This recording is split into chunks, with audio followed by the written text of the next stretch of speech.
نزل من الحق ولا يكونوا كالذين أوتوا الكتاب من قبل فطال عليهم الأمد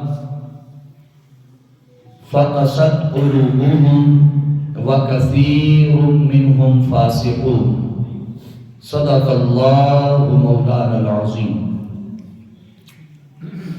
لي خمسة أخفي بها حق الوباء الحاطمة المصطفى والمرتضى وابناهما والفاطمة مولاي صل وسلم دائما أبدا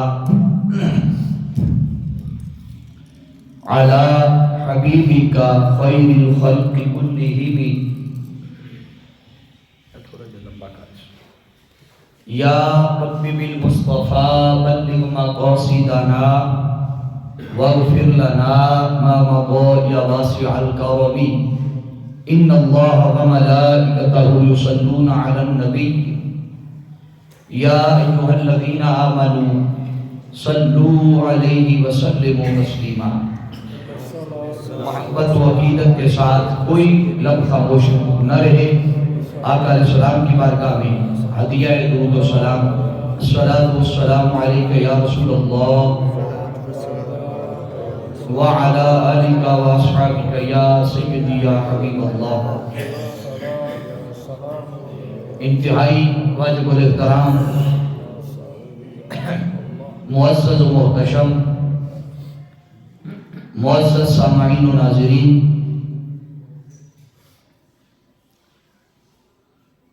ناظمین صدور تحریک منہاج القرآن حاجی والا، مسجد حاضہ کی جملہ انتظامیہ کے احباب، اہل محل، اللہ رب العزت آپ کی ان کاوشوں کو اپنی بارگاہ میں شرف قبولیت عطا فرمائے. میں نے عنوان موضوع کے لیے قرآن مجید 27واں پارہ ہے، سورہ الحدید، اس کی آیت نمبر ہے 57، اس کی جو سورت کا نمبر ہے وہ 57 ہے، اور آیہ مبارکہ جو میں نے تلاوت کی ہے اس کا نمبر ہے 16. یہ مضمون بڑی اہمیت کا حامل ہے. موجودہ حالات کے پیش نظر اللہ رب العزت قرآن مجید کی یہ شان ہے، آپ جس دور میں قرآن مجید کی آیت حالات کے مطابق جس کو بھی مخاطب کرنا چاہیں، قرآن پاک ہر دور کے مخاطبین کو اس کے حالات کے مطابق سامان فراہم کرتا ہے. یہ قرآن مجید کی شان ہے. یہی وجہ ہے میں نے چاہا اس موقع پر قرآن مجید کی اس آیت کی روشنی میں کہ جس آیت نے 1400 سال قبل سے لے کر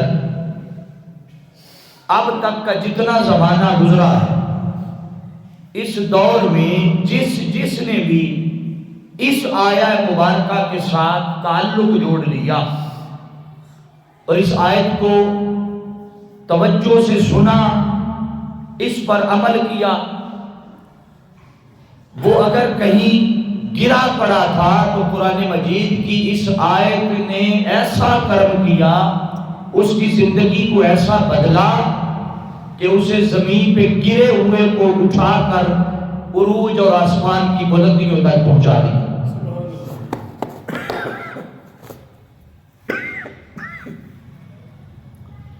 اللہ رب العزت نے ارشاد فرمایا أَلَمْ يَأْنِ لِلَّذِينَ آمَنُوا أَن تَخْشَعَ قُلُوبُهُمْ. یہ بات توجہ طلب ہے. اللہ نے سوالیہ انداز میں خطاب کیا. أَلَمْ يَأْنِ کہ اے ایمان والوں، اور خطاب بھی ایمان والوں کو کیا، اور فرمایا أَلَمْ يَأْنِ لِلَّذِينَ آمَنُوا، اے ایمان والو کیا تم پر ابھی وہ وقت نہیں آیا؟ کون سا وقت؟ فرمایا ان تخشع قلوبهم لذکر اللہ، کہ تمہارے دل رقت کے ساتھ، عاجزی کے ساتھ انکساری کے ساتھ، نرمی کے ساتھ، خشوع کے ساتھ، خضوع کے ساتھ اللہ کے حضور اس کی عبادت کی طرف بھی جھک جائیں اور اس کے ذکر کی طرف بھی جھک جائیں. ان تخشع قلوبہم لذکر اللہ. اور آگے فرمایا وما نازل من الحق، اور جو حق رب نے اتارا ہے اس حق کی طرف کیا تمہارے دلوں کے جھکنے کا وقت ابھی نہیں آیا؟ یہ اللہ جھنجھوڑ رہا ہے بندوں کو اور انہیں مخاطب کر کے، جیسے قرآن مجید کے ایک اور مقام پر اللہ رب العزت نے اسی انداز میں فرمایا نا، أَلَمْ تَرَ كَيْفَ فَعَلَ رَبُّكَ بِأَصْحَابِ الْفِيلِ، کیا تم نے دیکھا نہیں اللہ نے ہاتھی والوں کے ساتھ کیا سلوک کیا؟ تم نے دیکھا نہیں؟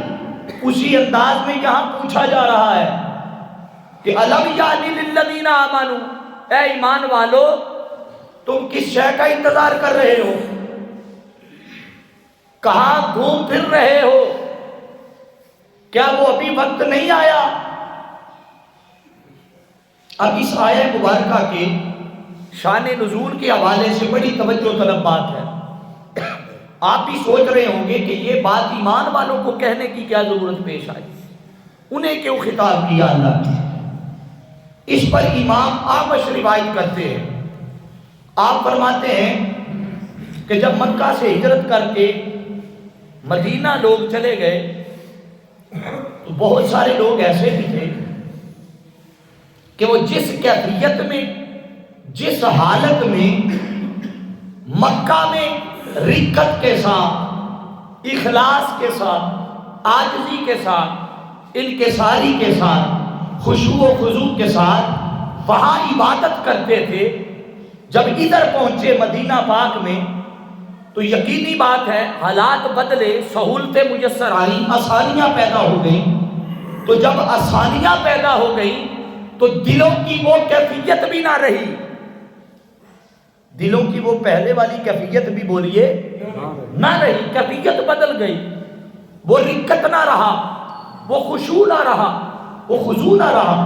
اللہ نے جب یہ کنڈیشن دیکھی اور حالات دیکھے تو مفسرین لکھتے ہیں کہ اللہ نے ان حالات کو دیکھتے ہوئے اس آیہ مبارکہ کا نزول فرمایا، اور نزول فرما کے پوچھا ان سے کہ یہ جو تم میں سہولتیں ملنے کے بعد اور آسائشیں ملنے کے بعد، آج ہمارا حال بھی یہی ہے نا. ایک وہ وقت بھی تھا جب گرم پانی بھی نہیں تھا، یہ گیزر شیزر نہیں ہوتے تھے نا، تو ٹھنڈے پانی سے لوگ کنویں کے ٹھنڈے پانی سے جو ساری رات کا کھڑا ہوتا تھا اس ٹھنڈے پانی سے وضو کر کے صبح تہجد پڑھتے تھے. آسائش نہیں تھی، آسانی نہیں تھی. آج گھر گھر میں گیزر ہے، گیزر گھر گھر میں آ گیا تو ہم نے مسجدوں کا رخ کرنا چھوڑ دیا. تو یہ سستی ہے، یہ کاہلی ہے. اسی کو دیکھ کر اللہ نے خطاب کیا ہے. ان میں بھی جب وہ رقت کا نہ ہونا، دل کا نماز میں نہ لگنا، قرآن کی تلاوت میں نہ لگنا، نیکی کے کام پہ نہ لگنا، مساجد میں نہ لگنا، درس قرآن میں نہ لگنا، خطابات کو یہ سمجھ کر کے یہ تو روز ہی ہوتے رہتے ہیں، بیٹھے رہنا کہ نماز کے قریب جائیں گے. اب آپ ذرا تصور کر لیں، یہ چوتھا پانچواں درس قرآن ہے، مگر تعداد خطاب کے ختم ہونے کے جب قریب پہنچتی ہے تو مسجد کا حال بڑھ جاتا ہے. وجہ کیا ہے؟ وجہ یہی ہے کہ ہم میں سستی آ گئی، کاہلی آ گئی، بیٹھے رہتے ہیں بس ابھی جاتا ہوں ابھی جاتا ہوں. اس پہ ایک بڑی آقا علیہ السلام کی حدیث کوٹ کرنے لگا. جب بندہ ارادہ کرتا ہے نا، ارادہ، اور وہ کہتا ہے کہ بس میں یہ کام ابھی کر لوں، جیسے مثال کے طور پہ ایک شخص ہے، اس نے ارادہ کیا کہ میں جھوٹ بولنا چھوڑ دوں گا.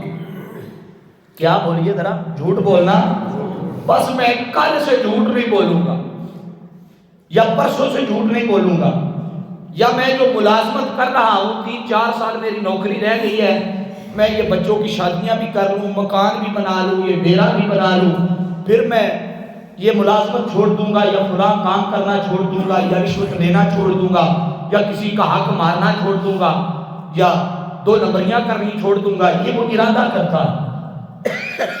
وہ جیسے ہی ارادہ کرتا ہے، ادھر سے بندہ ارادہ کرتا ہے، ادھر سے شیطان حملہ کرتا ہے۔ بولیے ذرا، کیا ادھر سے شیطان کس پہ حملہ کرتا ہے؟ اس کے ارادے پر، اس کے ارادے کو کمزور کرتا ہے، تاخیر میں ڈالتا ہے، سستی میں ڈالتا ہے کہ بس ابھی کر لینا، بس ابھی کر لینا۔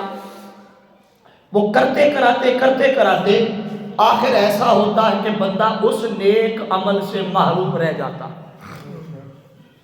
بولیے، نیک عمل سے محروم رہ جاتا ہے۔ اس پہ میں آقا دو جہاں صلی اللہ علیہ وسلم کی ایک حدیث پاک کوٹ کر رہا ہوں۔ روایات میں آتا ہے کہ آقا علیہ السلام نے جب غزوہ تبوک کے لیے اعلان کیا، کس کے لیے؟ بولیے ذرا، غزوہ تبوک کے لیے، تو آقا علیہ السلام نے اپنی جو پلاننگ تھی نا جنگ کی حکمت عملی، اس کو سامنے نہیں کیا، کسی کو بتایا نہیں کہ ہم کتنے وفد کے ساتھ جائیں گے، کتنے سپاہیوں کے ساتھ جائیں گے، کتنا اسلحہ ہتھیار لے کے جائیں گے، کتنے سواریاں لے کے جائیں گے، کتنی تلواریں لے کے جائیں گے، کس رستے سے جائیں گے۔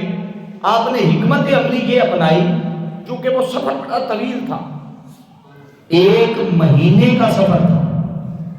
بولیے کتنا؟ کم و بیش 1 مہینہ جانے کا لگنا تھا اور 1 مہینہ واپس آنے کا لگنا تھا، نہ جانے وہاں کتنا عرصہ لگ جاتا۔ تو آقا علیہ السلام نے مطلقاً اعلان سنا دیا، فرمایا جو لڑنے کے قابل ہے، جو تلوار اٹھا سکتا ہے، سارے جنگ میں شریک ہو جائے، سارے شامل ہو جائے۔ آقا علیہ السلام کا یہ اعلان سنا، ایک صحابی تھے کعب بن مالک، بولیے سارے ذرا، کیا؟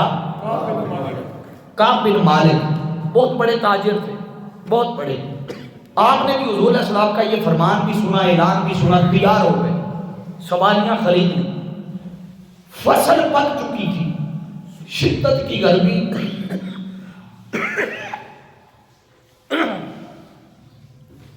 ایکچولی کیونکہ لاہور کا ہماری رہائش ہے تو اس طرف یہ وہ سموگ کا انفیکشن پھیلا ہوا ہے، اسی وجہ سے تھوڑا سا گلا بھی ڈسٹرب ہے۔ اللہ پاک کرم فرمائے گا، جیسے کیسے آج گزارا کرتے۔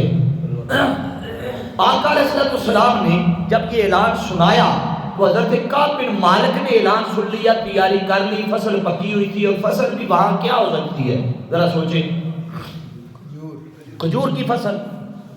تو حضرت کعب بن مالک آقا دو جہاں صلی اللہ علیہ وسلم جب قافلہ لے کر نکلے تو حضرت کعب بن مالک قافلے کے ساتھ ہی شامل نہ ہو سکے، سوچتے رہے کہ بس میرے پاس کیونکہ سواریاں میں نے خرید رکھی ہیں اور سواریاں بھی اچھی ہیں، سواریاں بھی اچھی ہیں، تگڑی سواریاں ہیں، تو حضور علیہ السلام جیسے ہی نکلیں گے کتنا کو سفر کر لیں گے، میں پیچھے سے اپنی سواریاں تیز دوڑا کر پہنچ جاؤں گا۔ یہ نیت کر لی، ارادہ کر لیا، جنگ میں شامل ہونے کا ارادہ پورا، قافلے کے ساتھ جانے کے لیے۔ لشکر چل پڑا، 1 دن گزرا، 2 دن گزرے، جب 2-3 دن گزر گئے نا، حضرت کعب بن مالک کے تینوں دن اسی کش میں گزرے کہ میں ابھی چلا جاتا، ابھی چلا جاؤں گا، بس یہ کام بھی کر لوں، یہ بھی کر لوں، یہ بھی کر لوں۔ اور پکی فصل چھوڑ کے آپ کسی جٹ کو، کسی کسان کو آپ کہیں نا کہ وہ عمرے پہ چلا جائے یا کسی اور کام چلا جائے، کہے گا یار فصل پکی ہے، فصل اٹھا لوں تو پھر چلا جاؤں گا، سارے سال کی محنت ہے۔ تو یہ ایک بشری تقاضا تھا، بولیے بشری تقاضا تھا، اور بھی کئی مصیبتیں اور کئی اس کی سوچیں ان کے آڑے آ گئی، نہ جا سکے۔ 2-3 دن گزر گئے تو آقا علیہ السلام نے صحابہ سے پوچھا، انتظار کرتے رہے، حضور بھی انتظار کرتے رہے کہ کعب بن مالک کب قافلے میں شامل ہوگا۔ ایک صحابی سے پوچھا، دیکھ لیا تم نے کعب نے کیا کیا؟ آقا علیہ السلام نے صحابہ سے فرمایا، دیکھا کعب نے کیا کیا، یعنی وہ آیا نہیں ابھی تک، اس کو ہمارے ساتھ چلنا چاہیے تھا۔ تو ایک صحابی کھڑے ہوئے، انہوں نے کہا یا رسول اللہ صلی اللہ علیہ وسلم، انہیں جو طبیعت کی کے نخرے ہیں اور طبیعت اور مزاج کی جو نرمی ہے اور آسائشوں کا مل جانا ہے وہ اس کے سبب سے نہیں آئے. تو پاس حضرت جابر رضی اللہ تعالیٰ کو کھڑے تھے. آپ نے فرمایا کہ ان کے بارے میں ایسی بدگمانی پیدا نہ کرو، وہ بہت مخلص حضور کا غلام اور صحابی ہے، کوئی مجبوری ہو سکتی ہے، کوئی وجہ ہو سکتی ہے. تو ایک تو اس سے جو چیز اخذ کرنا چاہتا ہوں آپ احباب کے لیے وہ یہ ہے کہ جب تک کسی کو قریب سے نہ دیکھ لیں، جب تک بولیے کسی کو قریب سے نہ دیکھ لیں، اس کے ساتھ سفر نہ کر لیں، مسافہ نہ کر لیں، چند لمحے چند گھڑیاں اس کی صحبت میں نہ بیٹھ جائے، اس کو اپنے کانوں سے کبھی سن نہ لیں، تب تک اس کے بارے میں کوئی نیگیٹو رائے قائم، بولیے سارے رائے قائم. ہمارے ہاں ایسا ہوتا ہے ادھر سے سنی تو اس کے خلاف ہو گئی، ادھر سے سنی تو اس کے خلاف ہو گئی. نہیں، یہ بدگمانی ہے، بدگمانی ہے، اور یہ مومن کو مومن سے دور کرتی ہے، بھائی کو بھائی سے دور کرتی ہے.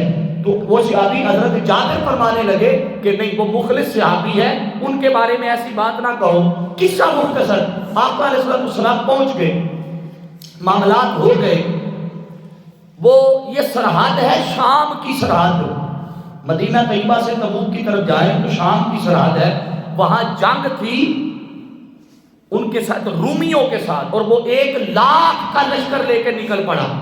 اور اس کی پلاننگ یہ تھی کہ بجائے اس کے کہ مسلمان ہم پہ حملہ کریں، ہم مسلمانوں پہ پہلے حملہ کرتے ہیں. آقا علیہ السلام نے بھی اپنی اسٹریٹجی یہ بنائی کہ بجائے اس کے کہ ہم ڈیفینس میں جائیں، ہم ان سے پہلے پہنچ کے ان پہ حملہ کرتے ہیں. یہ حکمت عملی چل رہی تھی. تو آقا علیہ السلام نکل پڑے.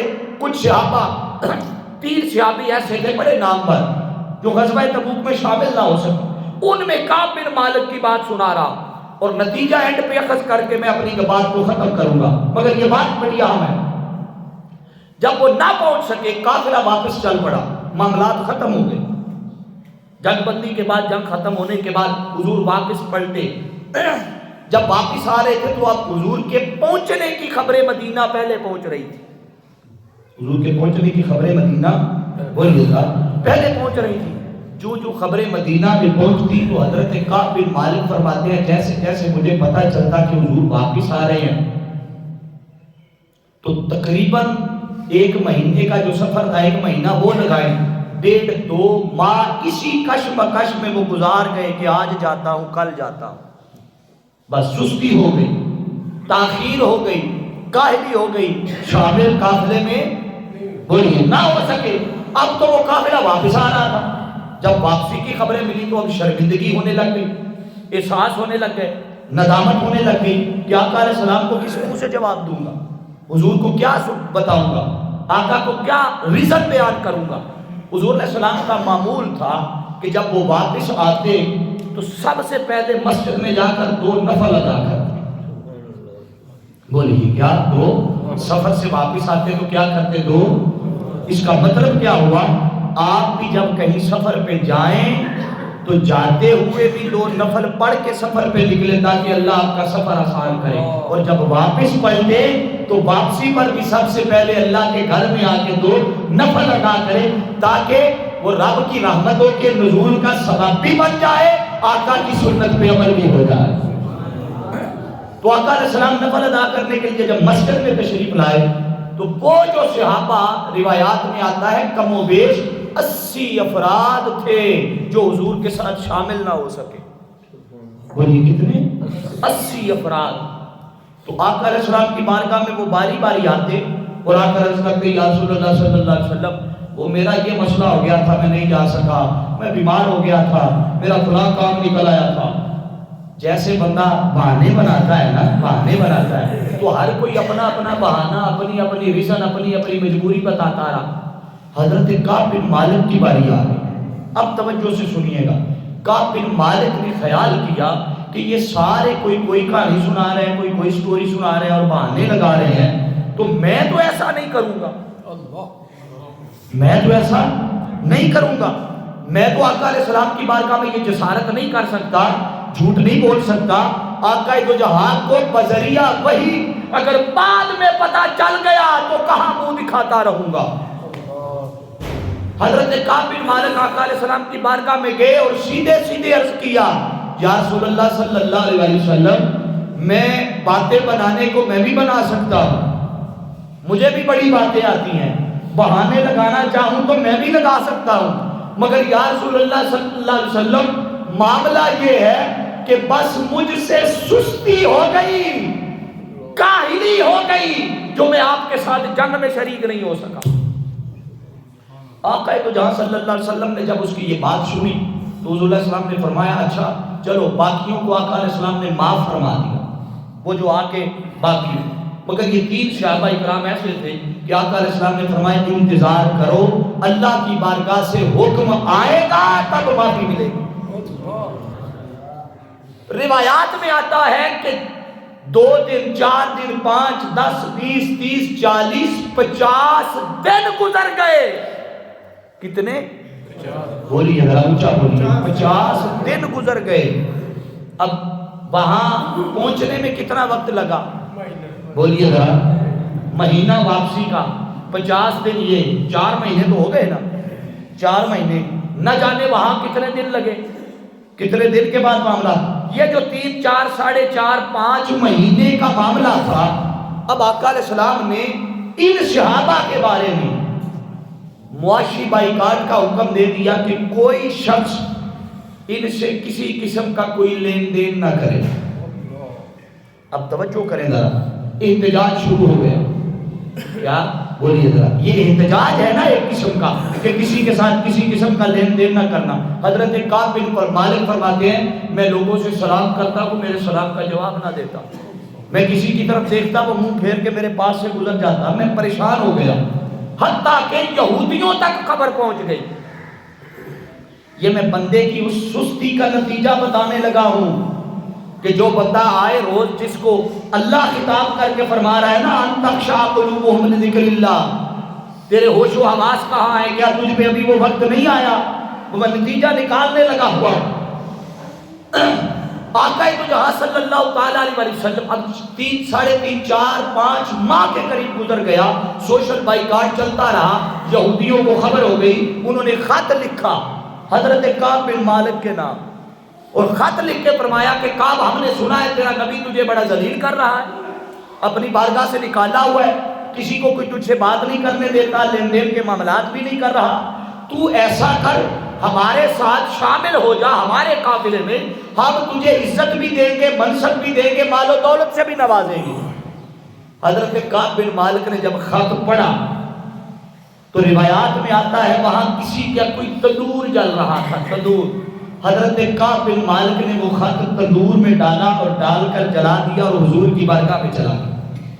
آقا علیہ السلام کی بارگاہ میں جا کے عرض کرتے ہیں یا رسول اللہ صلی اللہ علیہ وسلم یہ دیکھیے آپ کی بے رخی نے اور اس سوشل بائیکاٹ نے حالات یہ کر دیے ہیں کہ اب کافر اور یہودی لوگ مجھے خط لکھ لکھ کے کہتے ہیں کہ ہاں ہم تجھے عہدہ بھی دیتے ہیں، مال بھی دیتے ہیں، منصب بھی دیتے ہیں۔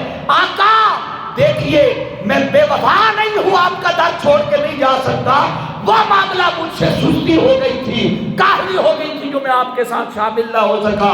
حاضرین عزیز شام اس پہ آقا بھی پریشان ہو گئے کہ کتنے دن گزر گئے، اللہ کی بارگاہ سے کوئی جواب نہیں آ رہا، کوئی فیصلہ نہیں آ رہا، حتیٰ کہ ایک روز جب 50 دن گزر گئے، فجر کا وقت تھا، بولیے کیا؟ فجر کا وقت تھا، اچانک تاجدار کائنات صلی اللہ علیہ وسلم کے چہرہ اقدس پہ مسکراہٹ آ گئی، حضور مسکرا دیے اور مسکراتے ہی فوراً کہا کوئی جائے اور جا کر کعب بن مالک کو جا کر بتائے کہ رب کی بارگاہ میں تیری معافی پہنچ گئی ہے، رب نے تیری معافی کو قبول کر کے تجھے معاف فرما دیا۔ معافی تو مل گئی، یہ جو 4-5 ماہ، اب توجہ کرنا نتیجہ نکال رہا، یہ جو 4-5 ماہ اپنوں سے دور رہے، حضور کی قربت سے دور رہے، آقا کی توجہات سے دور رہے، یہ جو اتنی بڑی سزا کاٹی حضرت کعب بن مالک نے، وہ کس وجہ سے کاٹی؟ بولیے ذرا سارے، کس وجہ سے کاٹی؟ چونکہ وہ ہر روز کہتے رہے ابھی چلا جاؤں گا، ابھی شامل ہو جاؤں گا قافلے میں، ابھی چلا جاؤں گا، تو وہ ہر روز سستی کرتے کرتے 4-5 ماہ گزر گئے، اور اتنے سے عمل کی سزا یہ ملی کہ رب کی ناراضگی بھی آ گئی، رسول کی ناراضگی بھی آ گئی، اپنے ساتھیوں کی ناراضگی بھی آ گئی۔ تو ہم ایسا کوئی کام کرے ہی کیوں کہ جس سے خدا بھی ناراض ہو جائے، رب کا رسول بھی ناراض ہو جائے، اس کی توجہات بھی ہٹ جائیں، اس کا کرم بھی رک جائے، اس کا فضل بھی رک جائے۔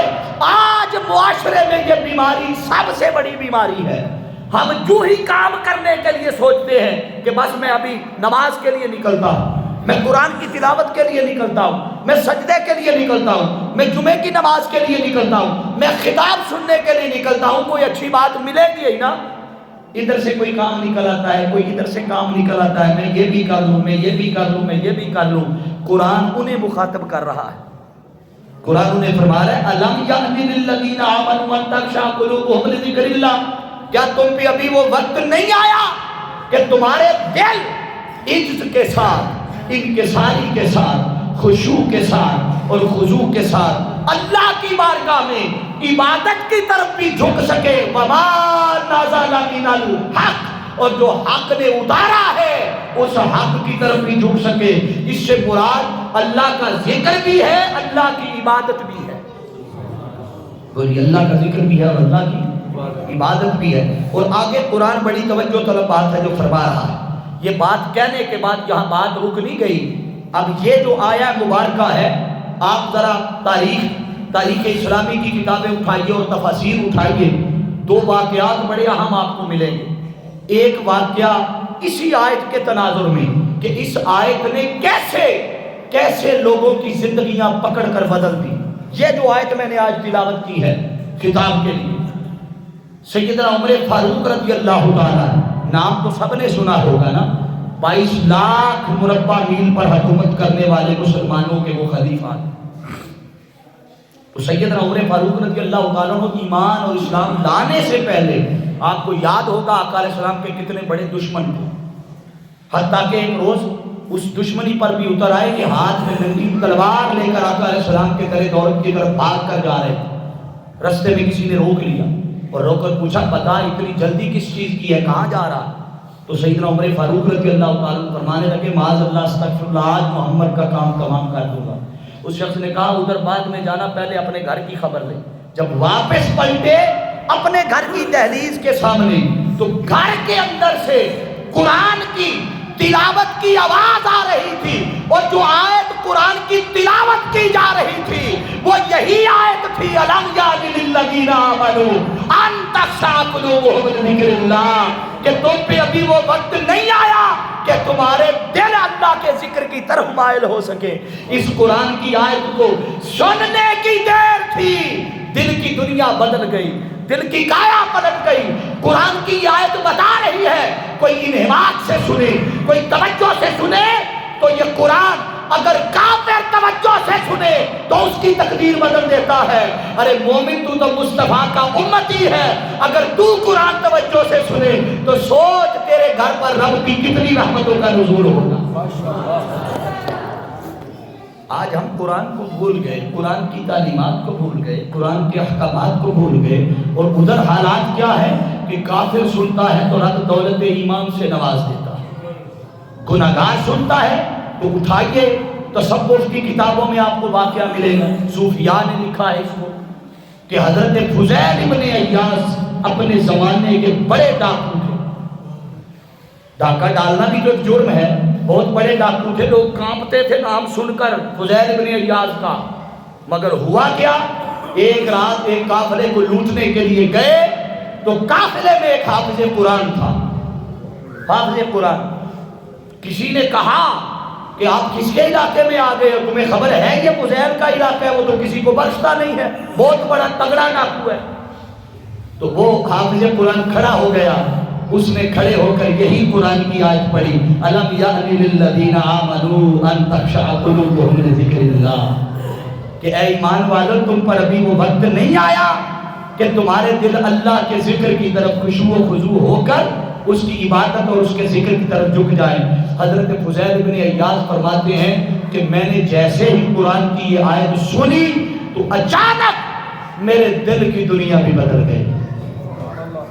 اس کا مطلب ہے کہ گناہگار مسلمان سنے تو ایمان کو طاقت بھی ملتی ہے، ایمان کو جلا بھی ملتی ہے اور نیکی کی توفیق بھی ملتی ہے۔ اور قرآن کو سننے اگر کافر توجہ سے سن لے تو اسے ایمان کی دولت نصیب ہوتی ہے۔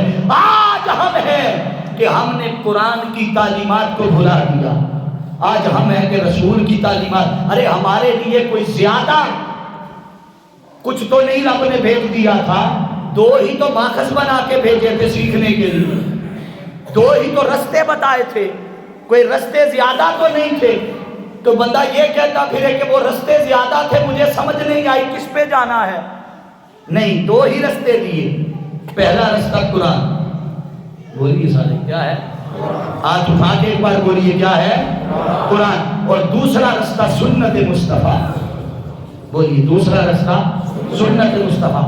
الحمد سے لے کر والناس تک آپ قرآن پڑھتے جائیے، پڑھتے جائیے، آپ کو پورے قرآن مجید سے ہدایت نصیب ہوتی جائے گی، احکامات نصیب ہوتے جائیں گے۔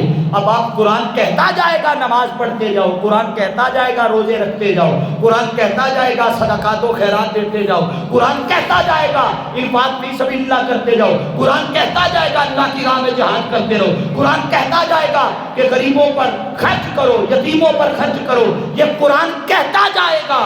کوئی کہے کہ قرآن جو کہہ رہا ہے میری سمجھ سے بالا تر ہے، مجھے سمجھ نہیں آ رہا، اللہ نے یہ دروازہ بھی بند کر دیا کہ کوئی یہ کہے مجھے سمجھ نہیں آ رہی، اللہ نے اسے عملی شکل دے کے مصطفیٰ کی سیرت عطا کر دی۔ فرمایا جس شے کی تجھے ادھر سے سمجھ نہ آئے میرے مصطفیٰ کو تکتا جا، تجھے پتا چل جائے گا قرآن کیا فرما رہا ہے۔ جو قرآن فرما رہا ہے مصطفیٰ کر کے دکھا رہا ہے۔ میرا محبوب بولیے وہ کر کے دکھا رہا ہے۔ تو اللہ رب العزت نے دو ہی ہدایت کے ماخذ دیے تھے، اور قرآن ہی نے کہا کہ کیا تم پر ابھی وہ وقت نہیں آیا کہ تم اپنے دلوں کو اللہ کی طرف جھکا سکو۔ اور قرآن کا اگلا لفظ بھی پھر بڑا توجہ طلب ہے، وہ کیا؟ قرآن نے کہا وَلَا يَكُونُوا كَالَّذِينَ أُوتُوا الْكِتَابَ مِن قَبْلُ۔ اب یہ بات بڑی خاص ہے، قرآن کہتا ہے کہ ہم نے تم سے پہلے لوگوں کو بھی کتاب دی تھی۔ بولیے کیا تم سے پہلے لوگوں کو بھی؟ اونچا بولیے کیا دیا تھا؟ کتاب دی تھی نا۔ وہ پہلے جو آئے انہیں بھی کتاب دی تھی، تو انہوں نے کیا کیا؟ فَطَالَ عَلَيْهِمُ الْأَمَدُ فَقَسَتْ قُلُوبُهُمْ۔ وہ پہلا کام انہوں نے یہ کیا کہ وہ قرآن، وہ پہلی کتابوں والے جو تھے وہ کچھ عرصہ آیتیں سنتے رہتے تھے تو عمل کرتے تھے جو اللہ بھیجتا تھا۔ بولیے کیا؟ جب وہ بھیجتا تھا تو عمل کرتے تھے۔ وقت جب آہستہ آہستہ گزرتا گیا یا دور فترت آ جاتا یا انبیاء کے زمانوں سے کچھ وقت دور گزر جاتے تو وہی لوگ جو اللہ کے اترنے والے احکامات پر پابندی سے عمل کرتے تھے انہی لوگوں نے ان کتابوں میں تحریف شروع کر دی۔ تو اللہ فرما رہا ہے بلا یکونو، ان جیسے نہ ہو جاؤ، ان جیسے بولیے ذرا، ان جیسے بلا یکونو کالذین اوتوا الکتاب من قبل، جو تم سے پہلوں کو بھی جیسے ہم نے کتاب دی ان کے جیسے نہ ہو جانا۔ آپ سوچ رہے ہوں گے کہ ہم نے تو کبھی قرآن میں تحریف نہیں کی، قرآن کو جھٹلایا نہیں، قرآن کی تکذیب نہیں کی، ہمیں تو قرآن جیسے کہتا ہے ہم مانتے جاتے ہیں۔ ہاں صرف مانتے جاتے ہو اور صرف یہ تصور کرتے رہتے ہو ہاں قرآن نے یہ بھی کہا، قرآن نے یہ بھی کہا۔ مزہ تو تب ہے کہ قرآن نے جو کہا اس پر عمل کر کے دکھاؤ۔ اصل قرآن کی جو طلب ہے قرآن کی وہ یہ ہے کہ میں جو کہہ رہا ہوں صرف ماننے کی حد تک نہ رکھو کہ زبانی اقرار کر لیا، نہیں، اقرار باللسان، بولیے ذرا، وتصدیق بالقلب وتکمیل بالعمل، قلب سے قبول بھی کرنا ہے، دل سے قبول بھی کرنا ہے، اور اعضائے ہمسا کے ذریعے اس پر عمل بھی کرنا ہے، اعضائے جسمانی کے ذریعے بولیے اس پر عمل بھی کرنا ہے۔ تو اللہ نے اس پہ ایک بڑا لفظ خاص استعمال کیا ہے، تخشع، کیا ہے بولیے؟ یہ الم یعنی للذین آمنوا ان تخشع، یہ اس کا اصل جو مادہ ہے نا وہ ہے خا شین عین، اور یعنی یہ پہلا لفظ ہے، میں اس پہ اپنی بات سمیٹ رہا ہوں کیونکہ وقت کا پتہ ہی نہیں چلا، اور آپ لوگ بھی آتے لیٹ ہیں۔ ہمیشہ آپ سے گزارش کرتے ہیں کہ یہ ہر انگریزی مہینے کا جو دوسرا جمعہ ہے یہ آپ شفقت فرمایا کریں، میں بہت طویل سفر کر کے آتا ہوں، تو اگر آپ آ جایا کریں گے تو آپ کو کچھ نہ کچھ قرآن کا فیض ضرور دے کے بھیجیں گے، کچھ نہ کچھ برکات آپ کو ضرور نصیب ہوں گی۔ علم یعنی، یہ یعنی کے دو مادے ہیں، دو ماخذ ہیں، بولیے یعنی کے، ایک ہے انا، حمزہ نون کھڑی زبر نا، انا یعنی، اور ایک ہے آنا، حمزہ زبر آ نون زبر نا، آنا یعنی۔ معنی دونوں کا ہے قریب ہونا، بولیے کیا ہے؟ قریب ہونا۔ اللہ فرما رہا ہے الم یعنی للذین، ایمان والو کیا تم پر ابھی بھی وہ وقت نہیں آیا کہ تم میری عبادت کے بھی قریب ہو جاؤ، میرے ذکر کے بھی قریب ہو جاؤ؟ پوچھ رہا ہے، جو اپنے بندوں سے پوچھ رہا ہے تو بندوں کا جواب کیا ہے؟ بندے کہتے ہیں ہاں یہ قرآن ہے، اللہ نے نماز کا حکم دیا ہے، اللہ نے سخاوت کا حکم دیا ہے، اللہ نے اچھے اخلاق کا حکم دیا ہے، اچھے کردار کا حکم دیا ہے، مگر نہ ہم اچھا کردار رکھیں گے، نہ اچھے اخلاق رکھیں گے، نہ اچھے رویے رکھیں گے، نہ نماز کی طرف آئیں گے، نہ روزے کی طرف آئیں گے، نہ عبادت کی طرف آئیں گے، نہ حقوق اللہ کی طرف آئیں گے، نہ حقوق العباد کی طرف آئیں گے۔ تو اگر ان کی طرف نہیں آؤ گے جن کی طرف قرآن یا صاحب قرآن بلا رہا ہے، تو یقیناً ٹھکانہ ہر کوئی پہچان لے گا اس کا کہاں ہے، پتہ ہر کسی کو چل جائے گا کہ اس کا ٹھکانہ کہاں ہے۔ حاضرین ذی احتشام، اسی آیت کے ساتھ متصلاً اللہ رب العزت نے وہ منظر بھی بیان کیا ہے کہ جو اس پہ عمل کر لے گا اس کے ذکر کی طرف آ جائے گا، وَمَا نَزَلَ مِنَ الْحَقِّ، اور جو اس نے حق اتارا ہے اس کی طرف آ جائے گا۔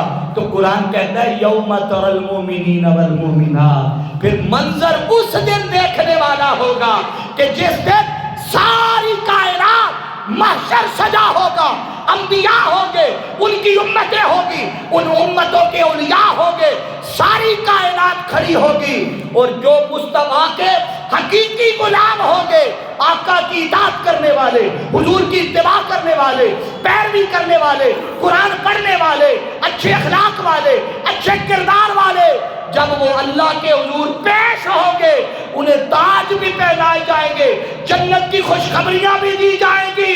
اللہ فرما رہا ہے یوم ترا، میرے مصطفیٰ تب منظر دیکھنا جب تیرے امتیوں کو اللہ اس شان سے محشر سے گزار رہا ہوگا۔ حاضرین ذی احتشام، یہ فیصلہ ہم نے کرنا ہے آج تو ہم، اور اس کے لیے کوئی ضروری نہیں ہے آج اگر یہاں بیٹھ کر میں منہاج القرآن کی نمائندگی کر رہا ہوں یا حضور شیخ الاسلام ڈاکٹر محمد طاہر القادری مدث اللہ علیہ کا ایک ادنا سا شاگرد ہو کر یہ باتیں کہہ رہا ہوں، تو آپ میں سے اگر کسی نے یہ سمجھ کے میری باتوں کو اگنور کرنا ہے کہ اس کا تعلق منہاج القرآن سے ہے، تو وہ صرف اتنا سمجھ لے، یہ نہ دیکھو کہ کون کہہ رہا ہے، ارے یہ دیکھو کیا کہہ رہا ہے۔ بات تو مصطفیٰ کی سیرت و سنت کی کر رہا، بات تو قرآن کی کر رہا، بات تو آقا علیہ السلام کی تعلیمات کی کر رہا ہے، بات تو اس فکر کی کر رہا ہوں جو فکر قرآن دے رہا، بات تو اس فکر کی کر رہا ہوں جو آقا دو جہاں صلی اللہ علیہ وسلم کا وہ انقلابی فکر دے رہا ہوں جو آقا دو جہاں صلی اللہ علیہ وسلم نے عملی طور پہ 40 سال پہلے معاشرے میں رہ کر اعلان نبوت بعد میں کیا، مگر عملی طور پہ لوگوں کو دین کی دعوت پہلے دی۔ قرآن کہتا ہے نا لَقَدْ لَبِثْتُ فِيكُمْ فَقَدْ لَبِثْتُ فِيكُمْ عُمُرًا مِّن قَبْلِي أَفَلَا تَعْقِلُونَ، کہ پوچھنے والوں وہ 40 سال تمہارے اندر تو گزار چکا ہے، اور کیا دلیلیں مانگتے؟ لوگوں آؤ، زبان نہیں بتاتی، لفظ نہیں بتاتے، عمل بتاتا ہے، کارکردگی بتاتی ہے۔ اور آج کے دور میں الحمدللہ تعالی اللہ نے یہ شرف ہمیں دے دیا ہے کہ ہم اس امت کے جوانوں کو قرآن اور صاحب قرآن سے جوڑنے کی کوشش کر رہے ہیں، اور یہی اس درس عرفان القرآن کا میسج بھی ہے، یہی اس درس عرفان القرآن کا مقصد بھی ہے، تاکہ حضور کی بھولی بھٹکی جو امت ہے وہ پھر سے قرآن اور صاحب قرآن کے ساتھ جڑ جائے۔ میں بار دیگر اس مسجد کی انتظامیہ، اہل محلہ حاجی والا کے جملہ احباب اور کثیر تعداد میں پروفیسر اور اساتذہ اکرام اس درس قرآن میں تشریف لاتے ہیں، انہیں خوش آمدید بھی کہتا ہوں، ویلکم بھی کرتا ہوں۔ بالخصوص مولانا جی اشرف صاحب اور منہاج القرآن کے جملہ رفقا کارکنان، ان کا شکریہ۔ اللہ رب العزت آپ کی اس ٹوٹی پھوٹی حاضری اور کاوش کو قبول و منظور فرمائے۔ وآخر دعوانا الحمدللہ رب العالمین۔